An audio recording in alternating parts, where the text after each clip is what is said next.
dia! Você já deu bom dia para quem está do seu lado? Se deu, dê mais uma vez, dê um sorriso para essa pessoa. Se for o esposo, a esposa, acolha aí com alegria, com carinho, um familiar, com um sorriso.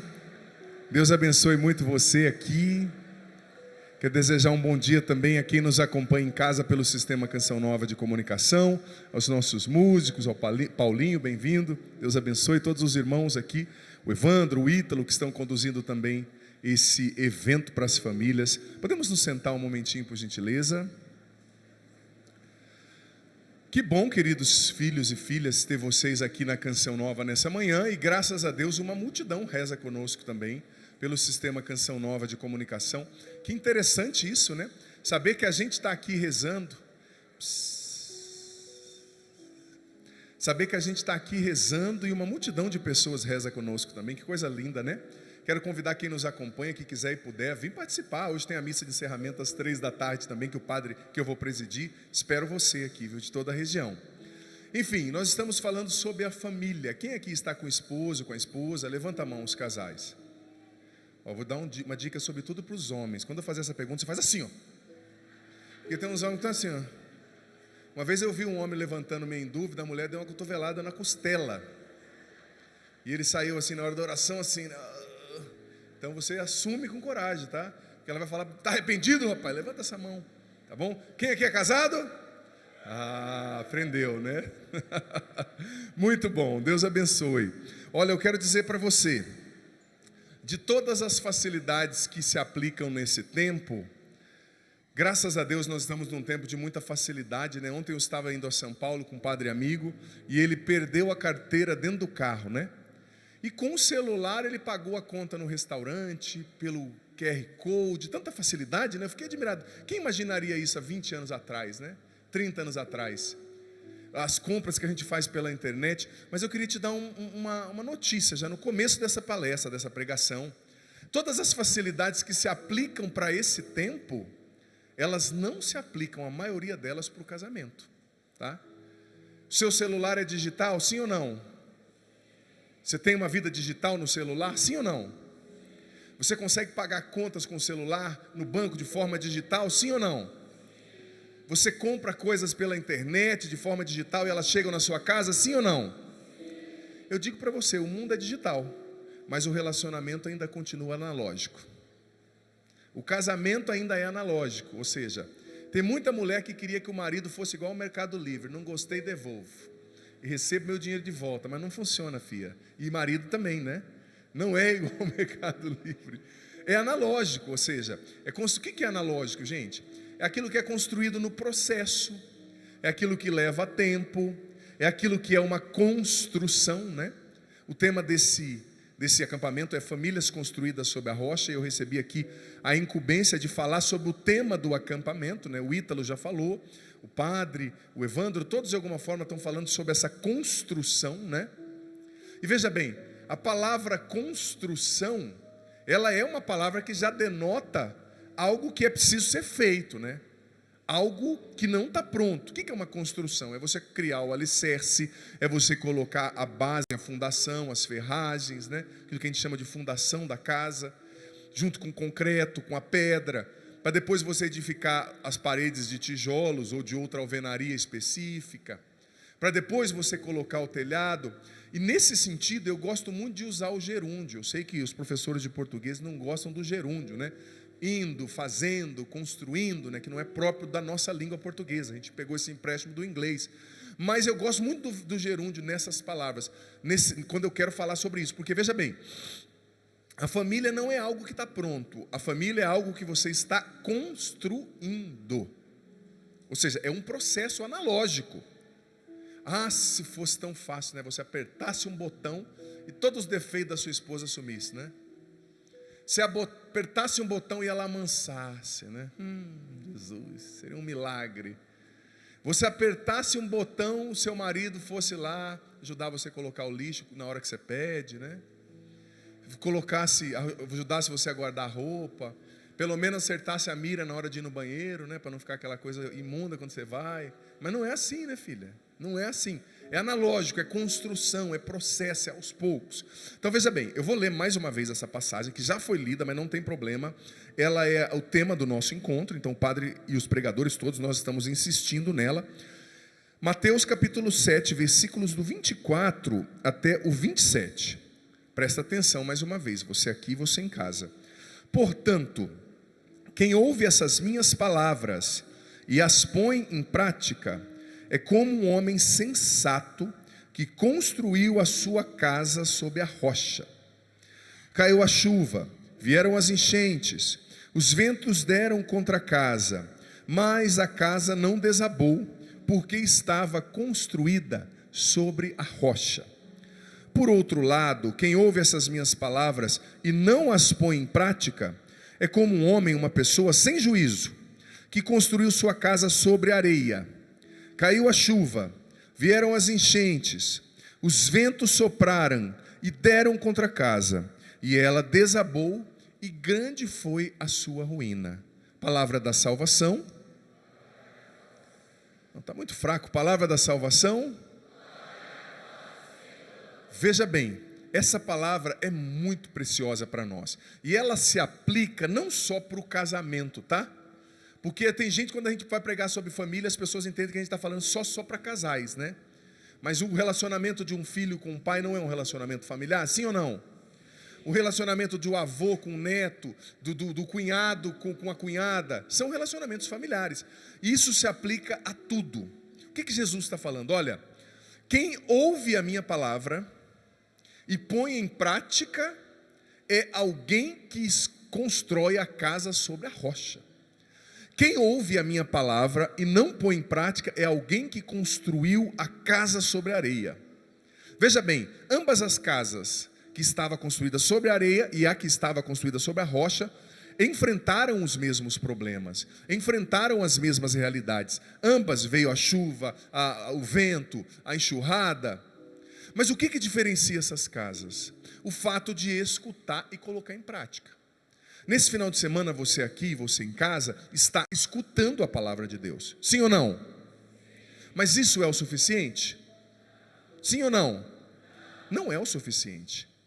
Porque você lembra que aquela passagem do Evangelho de João, que Jesus disse, olha, vós todos estáis limpos, aliás, vocês estão limpos pela palavra que eu tenho falado, mas nem todos. Por quê? Ele estava falando de Judas Iscariotes, que o iria trair. Judas passou 3 anos e meio quase com Jesus, ouvindo Jesus todos os dias. Mas mesmo assim ele não se deixou transformar por Jesus. Ele não se deixou tocar por Jesus. Ele não se deixou purificar por Jesus. Por quê? Porque ele ouvia, mas não colocava em prática. Então você aqui, você em casa, saiba disso. Não adianta você vir no acampamento, você ouvir essa pregação, você rezar conosco, se você não se aplica em colocar em prática. É isso, a palavra é se aplicar, se esforçar. Por quê? Porque se você se esforça para colocar em prática, isso, você vive o relacionamento do jeito que Deus pede, com a sua esposa, com o seu esposo, com o seu pai, com a sua mãe, com a sua avó, com o seu neto, com a sua cunhada, e você tem esse respaldo, sabe? Mas é preciso colocar essa palavra em prática, filho, filha. Porque infelizmente, nós ouvimos muitas palavras hoje em dia, é ou não é verdade? Escovando o dente, a pessoa liga o celular, quantas coisas não vão chegando, né? Vão ensinando para você qual que é a origem da unha dos dinossauros, conhecimento que não vai te acrescentar nada. Aí você vê um vídeo, e vê outro vídeo, e vídeos que chegam no WhatsApp, a gente ouve muita coisa. Sim ou não? Só que o nosso coração, presta atenção, precisa aprender a entender, a distinguir o que é essencial do que é transitório, porque existem muitas palavras. Eu não tenho a pretensão de achar que, como acontecia no século passado e retrasado, a palavra do padre naquela paróquia, naquela cidade do interior, era uma palavra, era a palavra. Hoje, infelizmente, não, é mais uma palavra. Infelizmente para muita gente. Só que a gente precisa ter a noção de que a palavra de Deus é soberana e que nós precisamos colocá-la em prática. Esposa, imagina como seu marido seria se ele colocasse em prática tudo o que ele ouve a respeito de Jesus. Imagina como ele não seria para com você. Esposo, imagina como a sua esposa não seria se ela acordasse de manhã vivendo a palavra de Deus ao seu respeito, colocando em prática a palavra. Se ela não acordasse brava, que às vezes ela acorda, né? Às vezes ela acorda um leão, não só por causa do cabelo, como eu dizia, mas por causa do temperamento, já brigando com você, porque às vezes quando acorda, né? Aquela coisa assim, mas é o temperamento bravo. Imagina se ela, não é que ela vai mudar a essência dela, mas imagina se ela colocasse em prática sempre a palavra, no jeito de conversar com você. Imagina se a sua esposa cobrasse você a partir daquilo que ela ouve de Jesus, colocando em prática a palavra. Como não seria essa esposa? Quão doce não seria essa esposa, né? Porque Jesus disse: eu tenho um coração manso e humilde. Muitas vezes a sua esposa diz: eu tenho o coração estressado e bravo, né? O contrário, ou o seu esposo, né? Mas imagina se a sua esposa absorvesse isso, o caráter de Deus, o caráter de Jesus. Se ela colocasse isso em prática, como não seria uma esposa maravilhosa? É como aquela passagem, né, da carta aos Coríntios, que diz: mulheres sejam submissas aos seus maridos, né? Muita mulher fica brava quando lê aquilo lá, mas não entende. Mas logo depois daquilo está escrito: maridos, amai as vossas esposas como Cristo amou a igreja e se entregou por ela. Ou seja, a mulher vai ser submissa, mas o marido vai estar, como Cristo amou a igreja? Dando a vida, morrendo. O marido vai estar disposto a morrer por ela. Se você vê que o seu marido está disposto a morrer por você, você não vai ter problema nenhuma de segui-lo, de falar com ele, de se submeter àquilo que ele te partilha com você, né? Mas o problema é as pessoas ficam só com a primeira parte do versículo, né? Tem que ser submisso, mas e aí a segunda, né? Você está vivendo a segunda? Mas imagina se o marido viver isso, e se a esposa viver também. A submissão não é sentido de escravidão, não é isso. É sentido dessa partilha, é sentido de não querer, sabe, um dominar o outro, mas viver essa comunhão, né? Mas a palavra está dizendo, é preciso colocar em prática. Aí a sua casa vai estar sob a rocha. Você sabe que para construir uma casa, você precisa de tijolos, você precisa de areia, você precisa de cimento, você precisa de cal. Mas para construir um lar, você precisa de amor, você precisa de oração, você precisa de entendimento, você precisa de obediência à palavra de Deus. Uma casa é diferente de um lar, né? Tem muita gente que tem casa, mas não tem lar. Porque o Padre Jonas nos ensina na Canção Nova, nos ensinava e continua nos ensinando pelos seus escritos, né? Tem um documento da Canção Nova interno tão lindo que ele diz assim, falando para as casas comunitárias dos membros da Canção Nova. Ele dizia: o clima de família não pré-existe, a gente precisa criar. Não existe simplesmente porque nós estamos dentro de uma casa. Não, a gente precisa criar esse clima de família. Como? Vivendo a palavra, sendo respeitoso, conversando, partilhando, cuidando um do outro. Coisas sobre as quais o padre vai falar aqui na missa à tarde, sabe? Então veja bem, quando a gente fala de casa sob a rocha, né? Os padres da igreja, em especial Santo Agostinho, tem um texto bonito falando sobre isso. Santo Agostinho dizia que existem duas rochas espirituais, interpretando essa passagem, né? Quais são as duas rochas sobre as quais nós devemos construir a nossa família, a nossa casa, os nossos relacionamentos? A primeira rocha é Jesus, é o Cristo, é a pessoa de Jesus. Salmo 118 diz: Ele é a rocha, né, que os pedreiros rejeitaram, que se tornou a pedra, a rocha angular, a rocha sobre a qual está construída todo o edifício. Mas Santo Agostinho dizia também que a segunda rocha é a igreja, é Pedro, é o Papa, é a comunhão da igreja.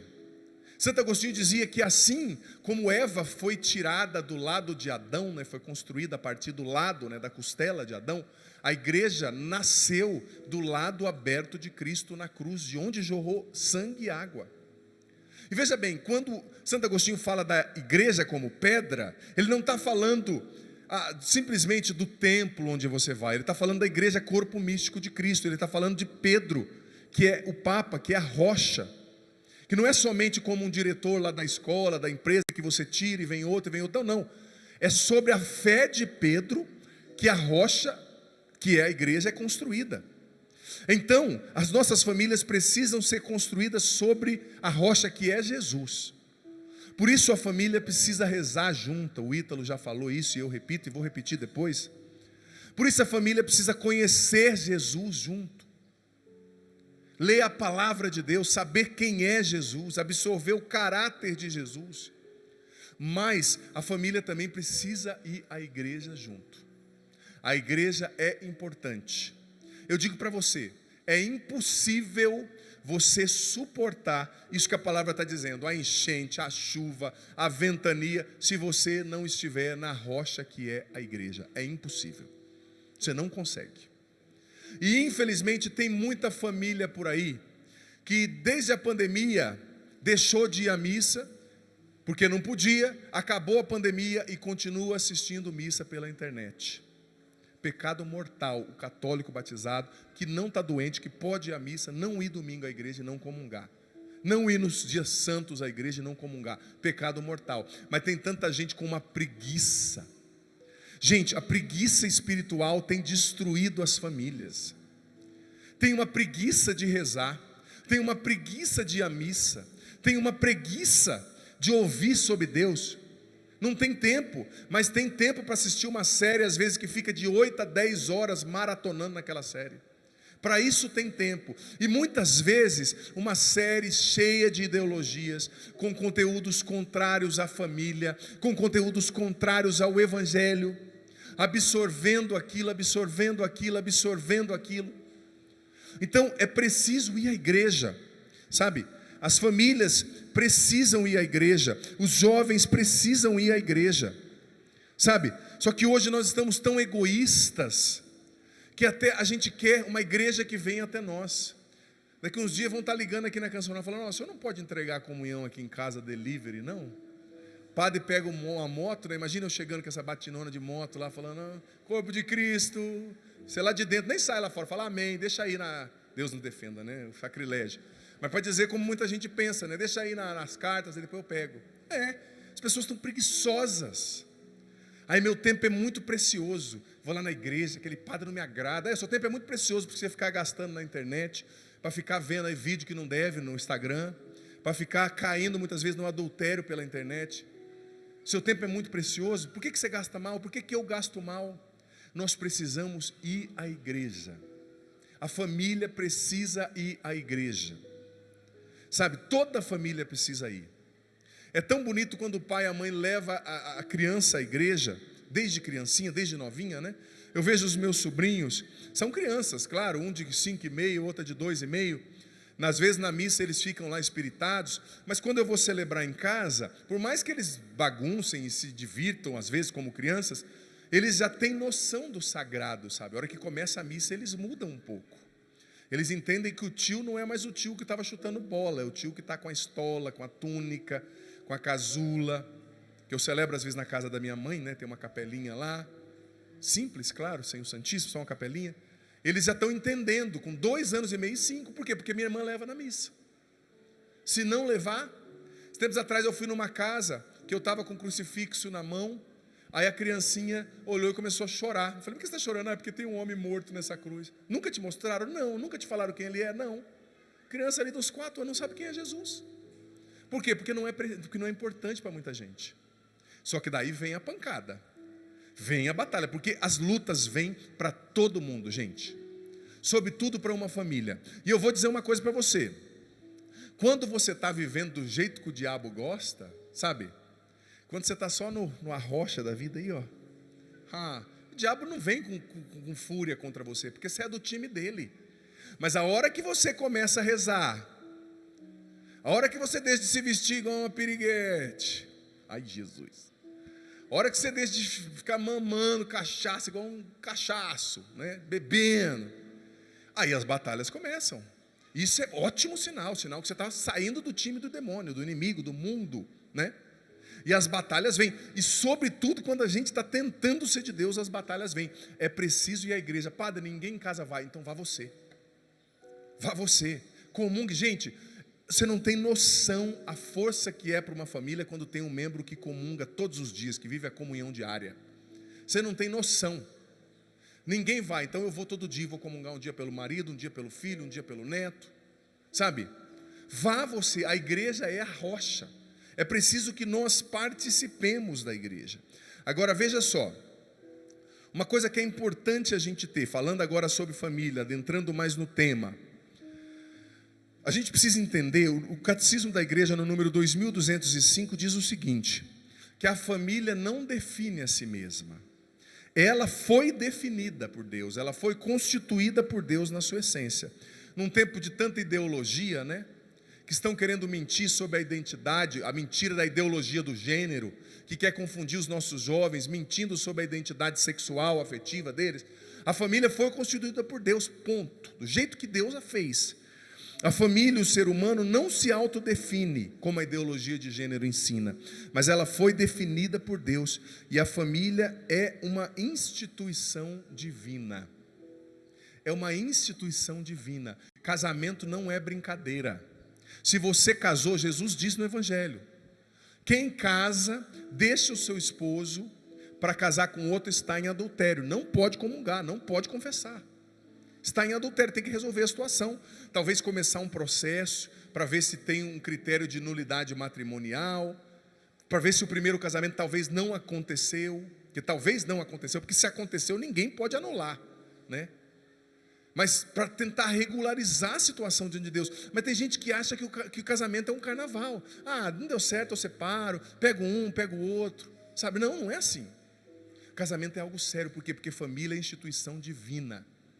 O catecismo ensina que a união natural entre o homem e uma mulher foi elevada por Cristo ao status de sacramento, de bênção divina, de união divina, de instituição divina, sabe? Então, é preciso a gente entender que o casamento é sério, gente, é sagrado, não é brincadeira, não dá para devolver, viu, meu amigo? Você que está decepcionado aí, né? A grama é sempre mais bonita no jardim do vizinho, é ou não é verdade, né? Vem lá a vizinha, olhando para você, você joga o cabelo e vai olhando e dá aquela empinadinha, né? Você já fala, sai de reto, Satanás. Olha para cima, olha para baixo, né? Instala um joguinho no celular, vai caçar Pokémon, faz qualquer coisa, né? Mas a mulher que você tem que olhar é a sua esposa, ponto. Tá gordinha? Talvez um pouquinho, né? Seu marido forte, malhando pânceps, é o único músculo que cresce. É esse aí, minha filha, acabou, tá? É esse maridão aí, careca ou com cabelo. É esse que Deus te deu e é esse que você assumiu. Sabe que tem uma frase muito legal, o J.R. Tolkien, que é aquele autor cristão que escreveu a trilogia do Senhor dos Anéis, né? Não sei se você conhece, um autor muito interessante, quem já assistiu o filme do Senhor dos Anéis. Ele dizia o seguinte, presta atenção nessa frase que interessante, olha só. Quase todos os casamentos são erros, no sentido das diferenças temperamentais. E todos poderiam encontrar parceiros mais adequados. Essa esposa não tem nada a ver comigo, padre. Nossa, esse marido. Mas não se engane, continuou Tolkien. A sua verdadeira alma gêmea é a pessoa com a qual você é casado. Ponto. Acabou. Ela é sua alma gêmea. Olha aí para sua alma gêmea. Talvez meia manca, meio careca, gordinha, já não é mais aquela mocinha, né? Que você conheceu há uns 30 anos atrás, né?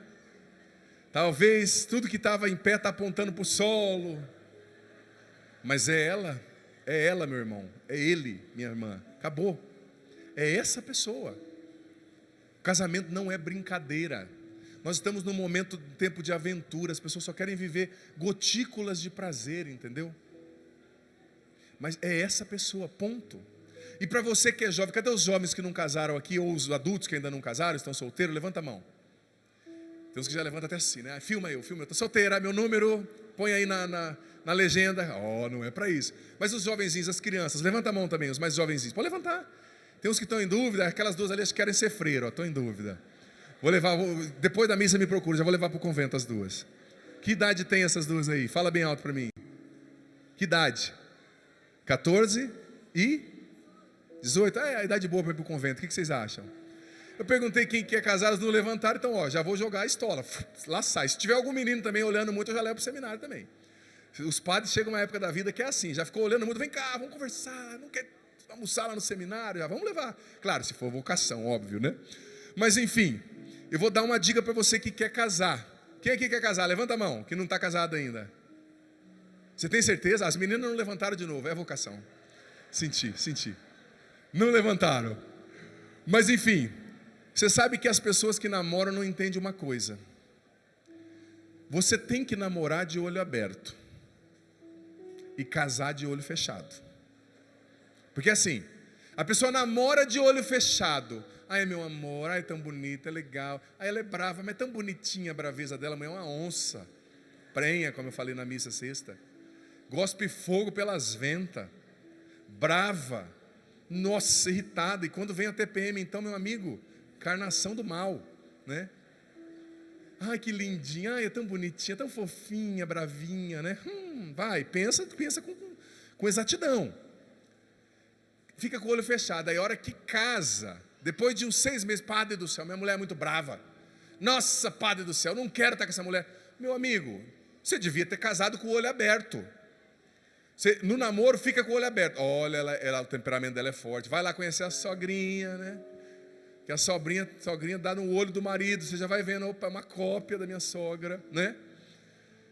Vai conhecer. Você casa com o olho aberto. Quem é essa pessoa? Quero conhecer. Quem é? Agora, depois que casou, meu amigo, fecha o olho, que acabou. Você casou. É para sempre, não é brincadeira. Fecha o olho depois que casou. Ai, padre, ele está engordando. Ai, padre, ele é chato. Ai, padre, nossa, ele é uma lesma. Para morrer de repente demora 13 meses, né? Nossa, padre, ela é muito chata, ela é muito detalhista. Meu filho, a hora de estar com o olho aberto era no namoro. Agora casou, fecha o olho, acabou.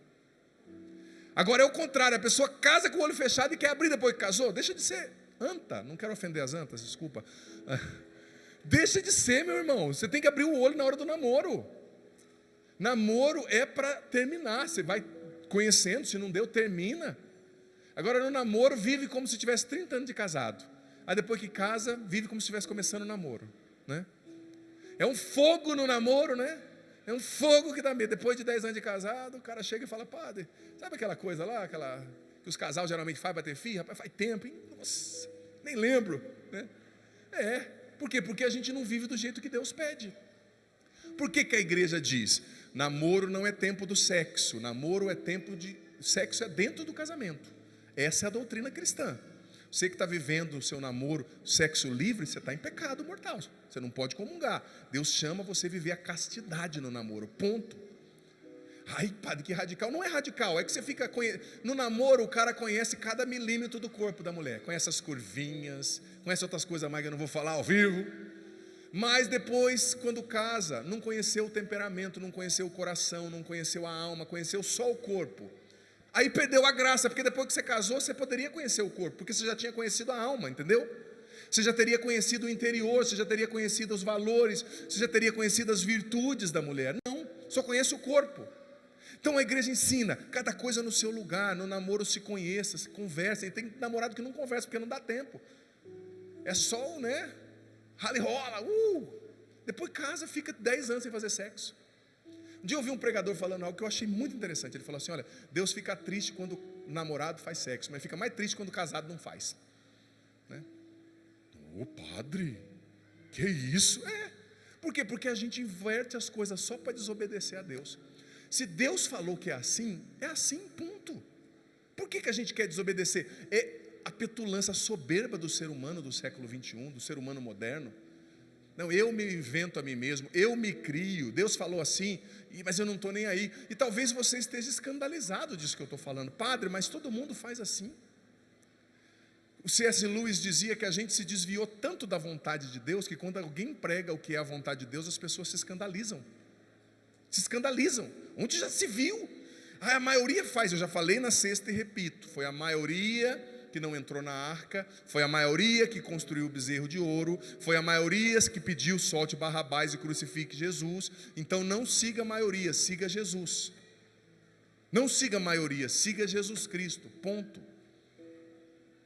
Ai, que moralismo. Não é moralismo, filho. Eu sou padre, eu atendo os casais, os namorados, os casais que casaram, os casais de 30 anos, os casais que separaram.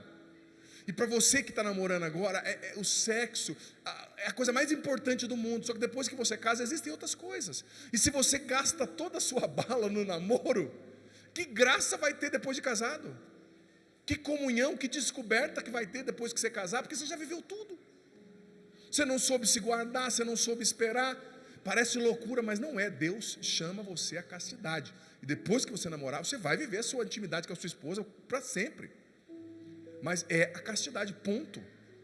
Ai, padre, é muito radical. Não é radical, é Bíblia. Não é radical, é doutrina. É céu. Você quer ir para o céu? Obedeça a Jesus. Gente, e quanta gente que vive isso depois testemunha, quanto que é diferente depois no matrimônio, entendeu? Quando se guarda, quando se conhece, quando se conversa. Quanto casal que não conversa.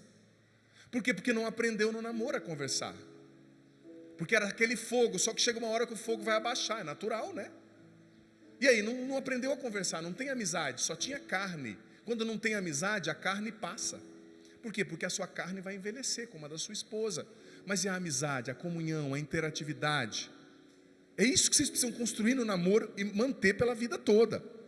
Então veja bem, construir sobre a rocha é ouvir e obedecer a doutrina, por mais que pareça dura. É colocar em prática a palavra de Deus. É obedecer a Deus. É isso que faz a nossa casa estar construída sobre a rocha. E mais uma vez eu digo, casar de olhos abertos, namorar de olhos abertos e casar de olhos fechados. Ou seja, o namoro é o momento de conhecer. Mas enfim, eu vou começar agora a discorrer sobre um assunto que muito possivelmente eu vou terminar na hora da missa, que é bastante assunto. Ele vai envolver esses dois momentos, a pregação e a missa. Você sabe que para a gente construir a casa da gente sob a rocha, que é Jesus, a gente precisa fazer muitas correções na nossa vida. A gente precisa, eu gosto de usar a metáfora, eu preguei no aprofundamento da família, sobre das famílias da Canção Nova há pouco tempo atrás, eu usei essa metáfora. Quem aqui não dirige hoje com GPS? Levanta a mão. Não dirige com GPS? Nossa, raridade, hein? Porque hoje a gente está ficando emburrecido, né, pelo GPS. Não é emburrecido, ele nos ajuda, mas a gente não pensa mais, não raciocina mais como se raciocinava, né? Olha, eu preciso virar ali, eu preciso ir aqui. A gente não exerce mais essa capacidade, mas graças a Deus tem alguns que não usam o GPS ainda. Mas você percebeu que quando você está usando o GPS, muitas vezes você erra um caminho. Por exemplo, ontem eu estava em São Paulo. Quem já dirigiu em São Paulo sabe que errar um caminho em São Paulo custa caro, né? Às vezes demora 40 minutos para você voltar no lugar quando você erra um caminho. Você passou a entrada, nossa, 40, 30 minutos você tem que dar uma volta, é trânsito, é semáforo. Mas o que o GPS fala? Quando você erra um caminho, ele diz o seguinte: corrigindo a rota. Já aconteceu isso com você, sim ou não? Muitas vezes eu ouço meu GPS, né? Agora eu estou melhorando, mas às vezes você fica meio desatento com alguma coisa, você passa a entrada, né? Corrigindo a rota. Às vezes em São Paulo eu estava indo celebrar a missa, gente, e errava, nossa, chegava na hora da missa esbaforido. E no casamento, na família, também muitas vezes, o nosso GPS espiritual vai precisar corrigir a rota. Corrigir a rota para quê? Para ouvir essa palavra e colocá-la em prática. Para colocar nossa casa, mais uma vez, sob o alicerce que é Jesus, que é a rocha, que é Jesus. E você sabe que para corrigir a rota, muitas vezes a gente vai precisar mudar hábitos. Mudar hábitos.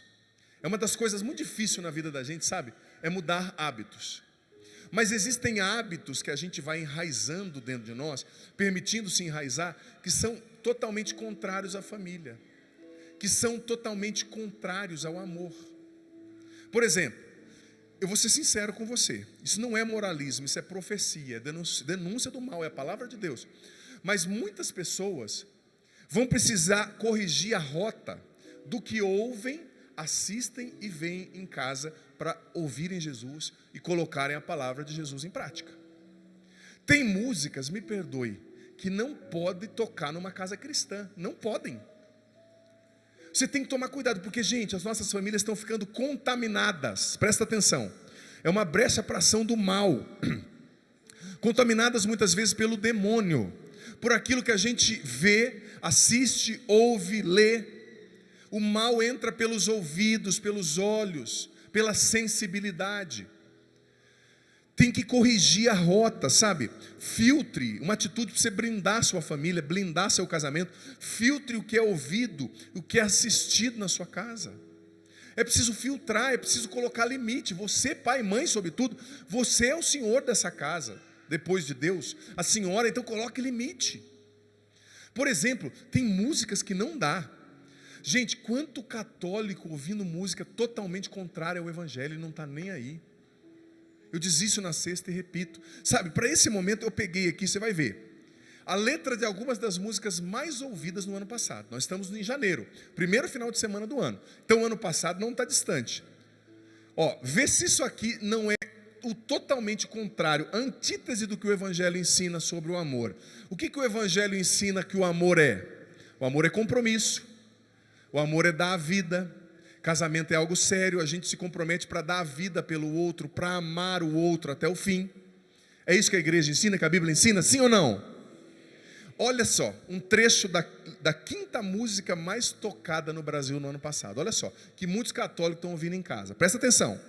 Olha o que me aconteceu, achei alguém igual a eu. A gente se entende assim, porque nenhum dos dois é de para sempre. Mas eu gosto assim. Ela não me ama, mas eu gosto assim. A gente se pega sem se apegar. A gente usa a cama só para se usar, sem amar, mas eu gosto assim. Ela não me ama, eu gosto assim. A gente se pega sem se apegar. A gente usa a cama só para se usar, sem amar. Quinta música mais tocada no Brasil, que muitos católicos estão ouvindo em casa. Isso aqui é contrário ao evangelho. São João Paulo II dizia que amar não é usar, amar é dar vida. Ela está dizendo o seguinte, essa música, olha, eu quero um relacionamento assim, ó. Tem gente que já está rindo, né? Você ouviu, né, cara de pau? O ano inteiro, no churrasco, né? Toda churrascada. Ouvindo, né, com um amigo meu do Ceará, eu não sei o que isso quer dizer, mas quando ele quer dizer que está dançando, ele faz assim, né? Lá na churrascada, e você só cantando isso aí, né, cara de pau. Mas o que está dizendo? Olha, não existe amor, eu quero usar você, fazer sexo com você, depois te jogar. A gente usa a cama sem se apegar, não tem compromisso. Só uso você e jogo fora, depois eu uso outra pessoa. Gente, a Bíblia ensina que amar não é usar. São João Paulo II dizia isso. Amar é respeitar alguém. Porque eu digo para você, sobretudo, cadê os homens aqui? Levanta a mão. Usar uma mulher, homem, até uma anta usa. O que te faz homem é a capacidade de honrar e amar sua mulher até o fim, a cada dia. Sabe?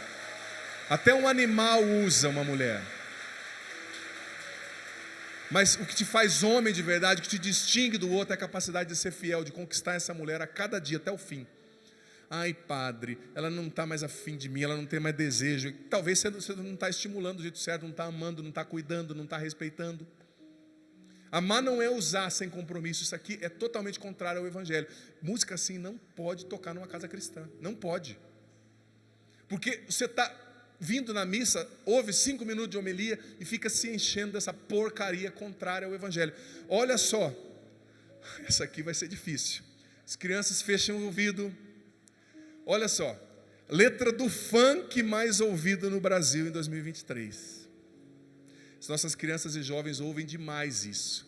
Olha que poesia linda, que profunda essa letra. Fala de coisas tão elevadas, olha só. E aí, monstrão, me arrasta para o teu barraco. E soca, soca, soca, soca, soca com pressão. Soca, soca, soca, soca, soca com pressão. Soca, soca, soca, soca, soca com pressão. Eu chequei para fazer você pirar. Hoje eu vou jogar minha raba. Depois ela repete no primeiro refrão 39 vezes a palavra soca. É isso que nós estamos ouvindo nas casas cristãs. É isso que tem católico ouvindo. Soca, soca, soca, soca, soca, soca, soca. Fica imaginando a coreografia nessa hora. Eu nem vi, viu, gente? Eu só peguei a letra na internet. Eu não quis nem correr o risco. Imagina a coreografia. Deve ser assim, né? É assim que a mãozinha posta? Imagina a coreografia. É isso que está cheio. Tem muito católico ouvindo isso na casa. Não tem nada a ver. Tem a ver sim. Tem a ver. E eu vou dizer para você, isso é discurso de padre. Não é discurso de padre, não.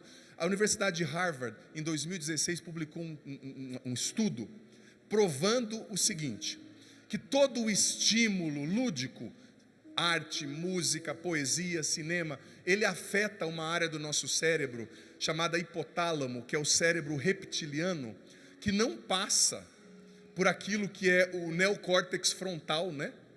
O neocórtex frontal no nosso cérebro é o responsável pelos juízos de valor, distinguir se é certo, errado, se é bom, se não é, se eu deixo entrar ou se não deixo. Essa pesquisa mostrava que tudo que é arte, música, não passa pelo neocórtex frontal, pelo juízo da razão, mas vai direto para o hipotálamo, para a nossa área mais instintiva, e acessa diretamente as nossas emoções, nosso pensamento, nossa sensibilidade, e gera uma percepção e um comportamento. Está provado cientificamente, para você não achar que é conversinha de padre. O que você ouve afeta você, sim. A ciência comprova. Ponto. Ah, mas eu quero ouvir. Então tá bom. Então sua família vai estar construída pela areia. E quando cair, ó, eu vou virar minhas costas e falar para você, banana, ó. Banana, você não vem pedir para eu ajudar, não. Vai catar coquinho. Como dizia lá na minha terra, vai cuspir no chão e sair nadando, né? Que eu não vou te ajudar, não. Por quê? Porque você tá escolhendo. Soca. Você está escolhendo, imagina, meu Deus do céu, o que um padre tem que pregar aqui. Você tem que pregar isso porque você está deixando isso entrar na sua casa muitas vezes. Ai, mas meu filho gosta. Você é um homem, é um saco de batata. Você tem que falar para o seu filho, quando você casar e tiver a sua casa, você ouve. Aqui na minha casa essa porcaria não entra. Sabe? Eu quero dormir com a minha namorada aqui. Não, essa casa é uma casa cristã. O dia que você casar, você faz o que você quiser. O dia que você for embora e sustentar, você faz o que você quiser. Enquanto você está na minha casa, essa é uma casa cristã decente. Essa porcaria não vai acontecer aqui não. Agora você não tem coragem, uma lesma, me perdoe, dominado pelo filho. Olha só, letra da 7ª música mais tocada do ano passado. Agora é a sofrência, né? É a dor. Porque tudo que eu quero é proibido ou faz gostoso. Sua boca é o mel, deixa eu me lambuzar de novo. Olha só, é a música que você está cantando. Na cama você tem talento, você manja dos movimentos. Olha só, 7ª música mais ouvida do Brasil. Tem de tudo, só não tem sentimento. Ah, esse corpão moreno derrete na minha boca igual um bombom. Pena que você é para frente, tem uma porrada de gente que você pega além de mim. Você tem noção do que o cara está dizendo aqui? Ou seja, essa aqui, a intimidade sexual, ensina a igreja, é reservado para o fórum íntimo do casal, não é essa exposição.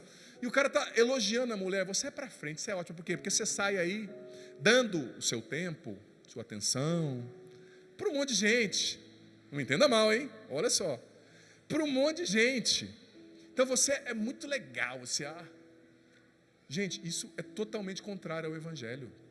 O seu corpo é sagrado, você é templo do Espírito Santo. Você não foi criado para ser usado e cuspido, jogado fora pelos outros aí não. Por isso que tem tanta gente ferida, porque busca amor onde o amor não está. Busca ser amado e só é usado e jogado fora. E a ferida só aumenta, e o vazio só aumenta. Porque no pecado não está a sua felicidade. No pecado não está a sua felicidade, não é só... Gente, mais uma vez eu digo, nós estamos numa sociedade, tem um documento do magistério da igreja chamado Sexualidade Humana, Verdade e Significado, muito bonito, que ele diz o seguinte, que a gente está num tempo, numa sociedade sensualizada e sensualizante. Tudo é sensualidade. O sexo é bonito, mas não é o único sentido da vida, gente. E não é para ser cantado, vivido dessa forma animal. Mas o sexo está sendo celebrado sem sentimento, de qualquer jeito, o que importa é se usar. Não. Se você quer ser cristão, essa porcaria não pode entrar na sua casa. Sabe? Porque o que acontece? A pessoa fica ouvindo só isso, só essa música que diz que vou pegar, que eu vou trair, vou negar que eu traí, que eu vou pegar, o corpo do outro é um bombom na minha boca. Depois, meu amigo, você vê lá a piriguete da sua vizinha rebolando e parte para o abate e não sabe por quê. Me perdoe a sinceridade, porque você fica se alimentando dessas porcarias, dessas impurezas. Cristão não pode deixar qualquer coisa entrar pelos olhos, pelos ouvidos. Não pode. Na sua casa, essa porcaria não pode tocar. Sabe?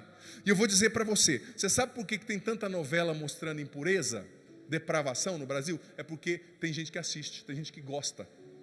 Quando eu e você chegarmos num lugar que uma música dessa estiver tocando e a gente se retirar, quando esse povo começar a sentir no bolso o nosso boicote dos católicos, eles vão deixar de produzir tanta porcaria, sabe? Porque as pessoas pagam R$1.000 para ir num show desses cantores que estão cantando essas coisas aqui. Agora você faz um evento na igreja, às vezes cobrado R$25, todo mundo revolta. Para o mundo você paga 1.000, para a igreja tem que ser tudo mal feito e de graça, sabe? Até quando, gente? Até quando? Isso não é moralismo, isso é pregação da palavra de Deus, porque a gente perdeu tanto a noção do certo e do errado, tanto a noção do certo e do errado, sabe? Que se a gente não fala, as pessoas não sabem. Perdemos a noção, não é moralismo, é verdade. É a verdade sendo pregada. Mas ninguém faz. Mais uma vez eu digo, não siga a maioria, siga Jesus. Tenha coragem de ser diferente. Tenha coragem de ser diferente. E como eu dizia na sexta, e eu repito, a gente precisa tapar as brechas na nossa família. O diabo não bate no seu muro, ele vai bater na sua brecha. Ele não está interessado no muro que você levantou, ele está interessado na brecha que você deixa. Então às vezes entra pelo ouvido, às vezes entra pelos olhos, entra por outros estímulos. E eu digo para você, quantas famílias não rezam juntas? Não rezam juntas, mas cada um com o seu celular no seu quarto, cada um com a sua televisão, assistindo o que quer. Gente, me perdoe, falando da ideologia de gênero, dessas ideologias que a gente vê por aí. Você já parou para pensar por que 20 anos atrás a gente não acreditava em metade das coisas que a gente acredita hoje, que a gente acha lindo e que a gente celebra, e agora está todo mundo acreditando, sobretudo os jovens? Mas será que esses jovens nasceram iluminados, eles são especiais, ou será que eles estão sendo manipulados por uma mídia corrompida, descompromissada com o evangelho, que está fazendo com que eles se tornem manipulados, massa de manobra? O jovem não estuda, vê um videozinho na internet, odeia a igreja, odeia Jesus, e se acha inteligente. Quer ser inteligente? Antes de emitir um juízo, leia 2 livros sobre o assunto, de gente que estudou de fato. Leia também livros da igreja, leia também nosso ponto de vista. Às vezes a pessoa quer aprender sobre a igreja e vai ver num site pagão. Quer aprender sobre Jesus, vai ver um pagão falando. Não, vai ouvir os padres também, vai ouvir quem está na igreja. Gente, os tempos são maus. Os tempos são maus. Então mais uma vez eu digo, é preciso levantar muralhas sobre as nossas famílias, ao redor das nossas famílias. Quem aqui tem o hábito de rezar em família? Levanta a mão. Quanta gente. Mas e de dançar na festa? Ouvindo isso aí? Garanto que se eu pedir aqui, muita gente vai levantar a mão. E as pessoas, gente, elas se acham muito inteligentes, sabe? Ai, padre, o que tem? Eu sou moderno, a gente tem que se abrir. Você sabe, eu gosto muito daquela palavra do Chesterton, que dizia o seguinte: cada geração é salva por um punhado de pessoas que têm a coragem de não serem atuais. Eu sou atual.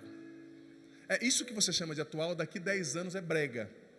Envelhecer é difícil, né, gente? Você vê, esse dia eu estava vendo uma foto quando eu tinha 18 anos, o estilo de cabelo daquela época, né? Tudo ridículo. É ou não é verdade, né? A gente se achava o máximo, né? A senhora aqui que usava aquelas roupas, com aquelas franjas aqui no ombro, Jesus de Nazaré, encarnação do mal aquilo lá, quem já viu aquilo lá, né? Aqueles estilos de cabelo, a senhora não achava que estava abafando na juventude, né? Os homens que deixavam aquele tupete que antigamente chamava de pega-moça, né? Não pega nem pernilongo, mas o cara chamava de pega-moça, com a parafina. Você olha aquilo lá e fala, meu Deus, que ridículo. O que você acha atual hoje, daqui 10 anos é ridículo, mas a palavra de Deus dura para sempre. Quem que você vai escolher agradar? Esse mundo ridículo, descompromissado com a verdade, ou Deus que vai te salvar e te levar para o céu? O único que pode salvar a sua família, encher seu coração de paz, renovar você, restaurar o seu coração. Eu vou dizer para você, não adianta só escutar isso que eu estou falando, tem que se decidir a colocar em prática. Para construir a casa sob a rocha, tem que se decidir a chegar em casa e a colocar isso em prática. Ai, padre, o que vão dizer de mim? Não importa o que vão dizer de você, importa é o que Deus vai dizer de você. O que importa é o futuro da sua família. Porque às vezes, querendo agradar tanta gente, sabe? A gente desagrada a Deus e a gente deixa de receber tudo que Deus preparou para nós, tudo que Deus tem para nós. Agora eu vou dizer, repito o que eu falava no início: a família não se constitui a si mesma, ela foi constituída por Deus. A família sabe? Ela foi constituída por Deus. E eu vou dizer para você, a gente precisa entender que existe uma guerra em curso contra a família, uma guerra para destruir a família. É só você olhar 20 anos atrás e olha agora, quanto o número de divórcios aumentou, sabe? E como eu disse, construa muros na sua família, reze em família.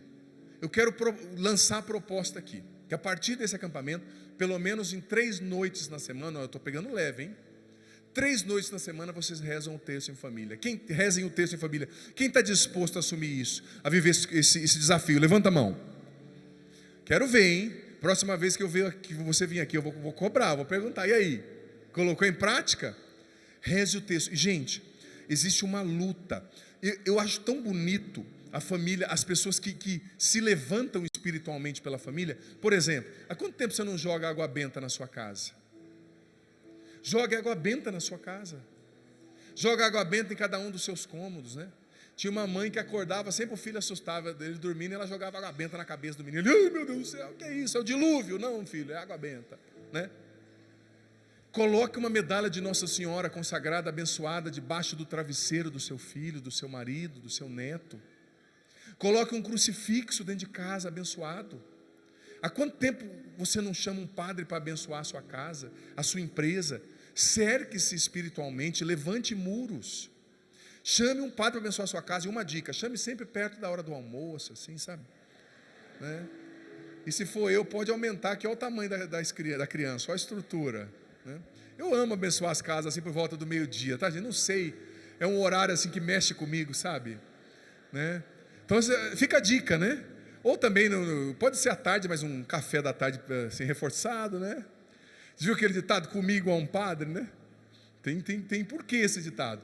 Mas olha, levante muros espirituais, abençoe a sua casa, chama um padre para abençoar a sua empresa. Às vezes a gente não percebe que a gente está sob um ataque espiritual, sabia? Por exemplo, está quebrando tudo lá na sua empresa, está quebrando tudo na sua casa. É briga que acontece do nada. Você não percebeu que tem um ataque espiritual? Joga água benta, chama um padre para lá abençoar. Você está entendendo? Coloca um crucifixo na entrada da casa. Quanto mais amigo de Deus você for, melhor a sua relação em família vai ser. Quanto mais você rezar, filho, filha, melhor a sua relação em família vai ser.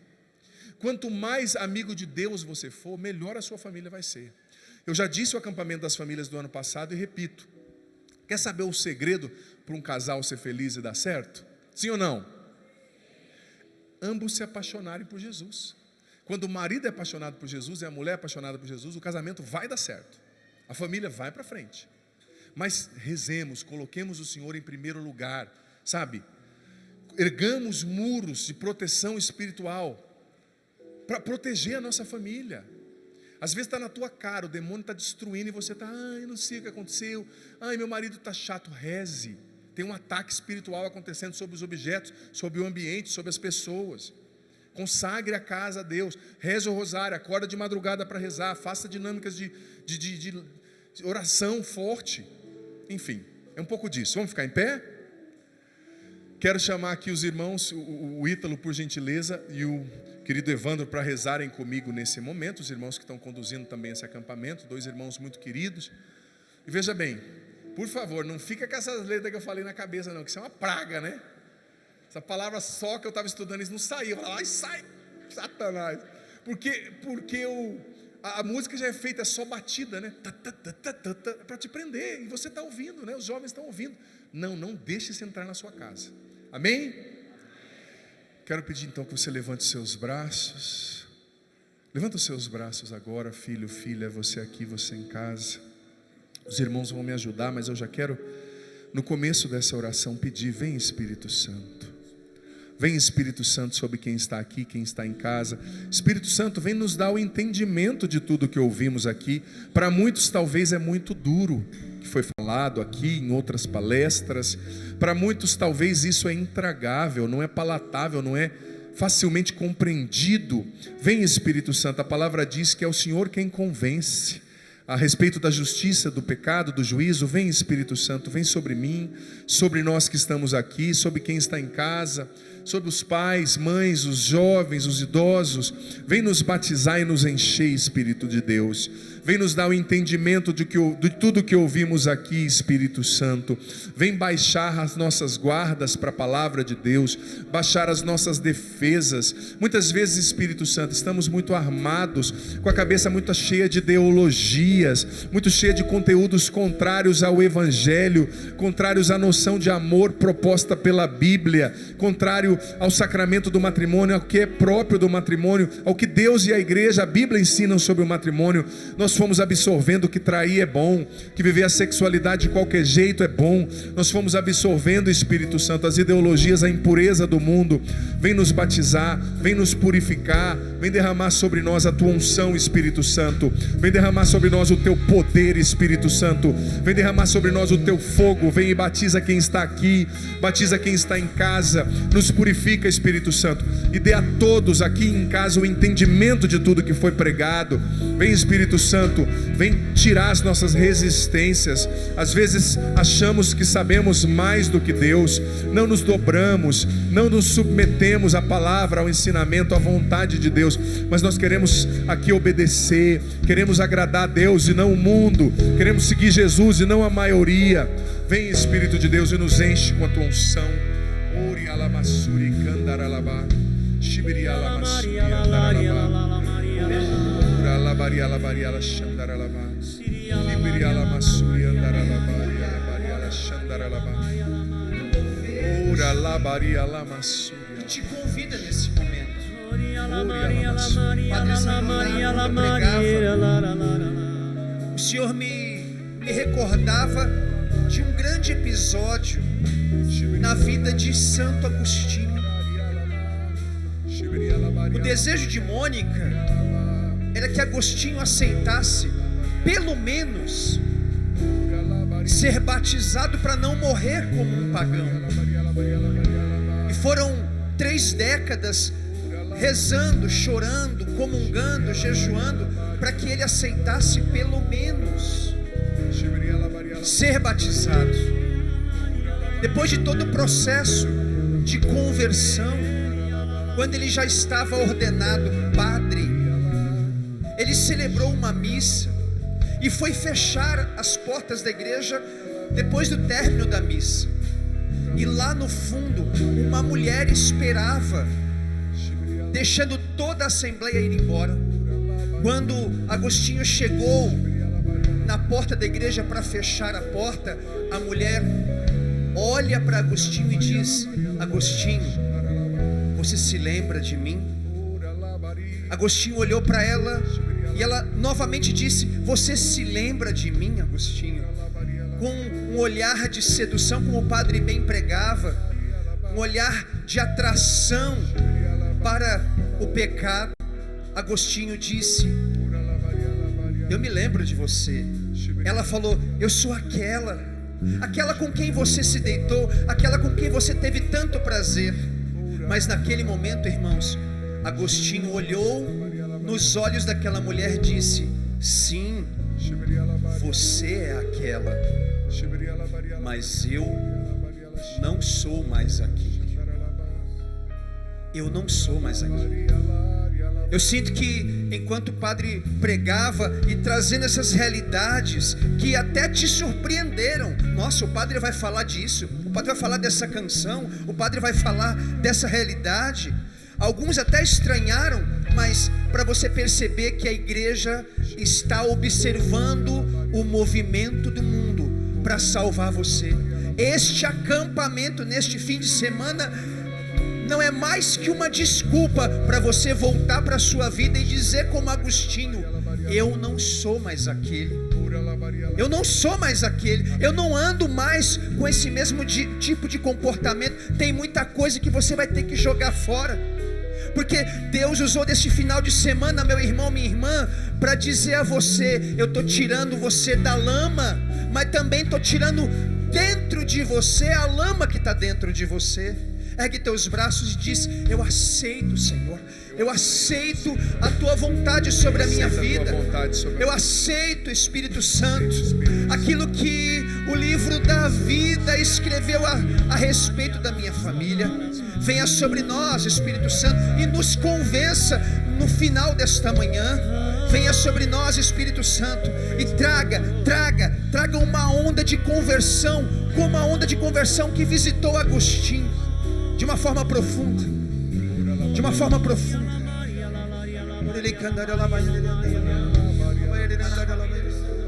Nesse final de semana,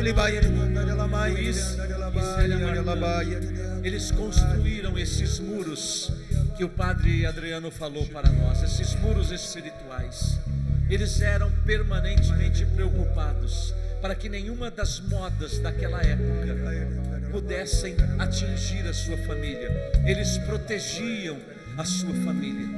E nós hoje queremos pedir mais uma vez a intercessão dos santos Luiz e Zélia, e com eles decidir hoje, como disse o Evandro agora, não sou mais aquele. Nós não somos mais aqueles. E hoje nós decidimos, assim como um dia Luiz e Zélia, quando construíram a sua família, decidiram que ali certas coisas no seu lar não entrariam. Eles decidiram que Deus seria o primeiro a ser servido. Tome essa decisão agora em oração.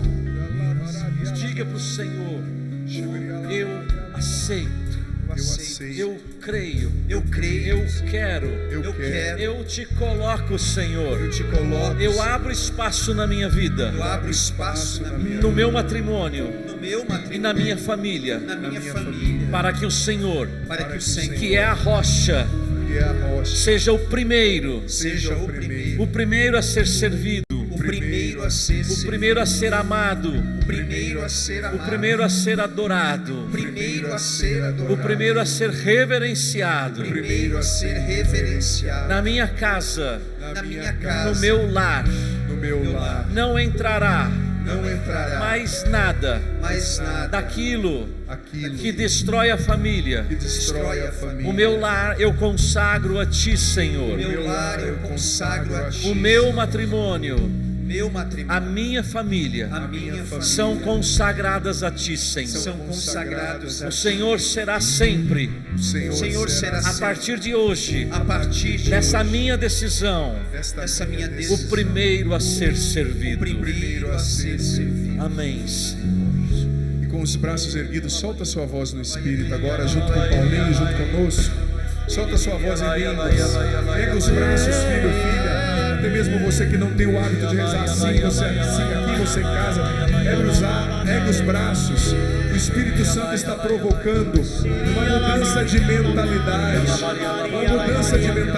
Vem, Espírito Santo, sela em nós tudo que o Senhor fez nessa manhã, tudo que o Senhor fez nesse acampamento. Vem, Espírito Santo, e muda a nossa mentalidade.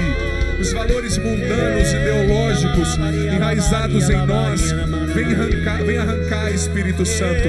Vem nos compreender que a família, com o homem, com a mulher, com os filhos, é uma instituição divina e ninguém pode mudar. Vem, Espírito Santo, nos batiza.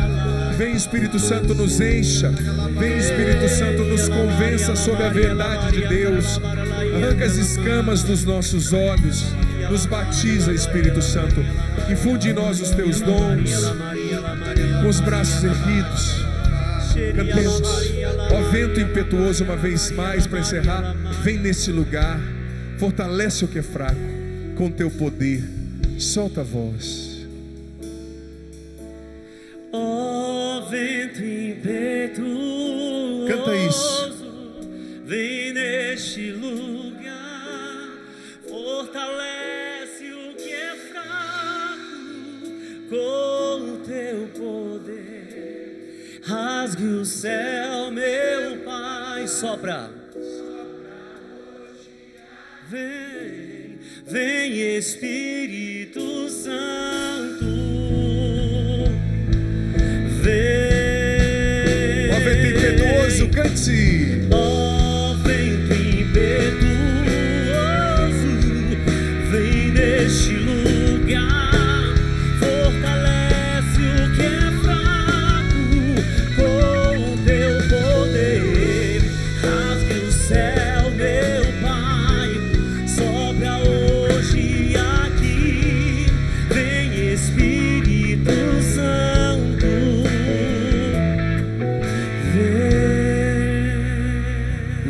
esteja convosco. Ele está no meio de nós. Que desça sobre vós e vossas famílias, selando essa nova mentalidade, essa retomada, por intercessão de Santa Zélia, São Luís Martã, e permaneça para sempre com as relíquias deles aqui. A bênção do Deus Todo-Poderoso, Pai, Filho e Espírito Santo. Amém. Uma Amém. salva de palmas à Amém, família. Instituição divina.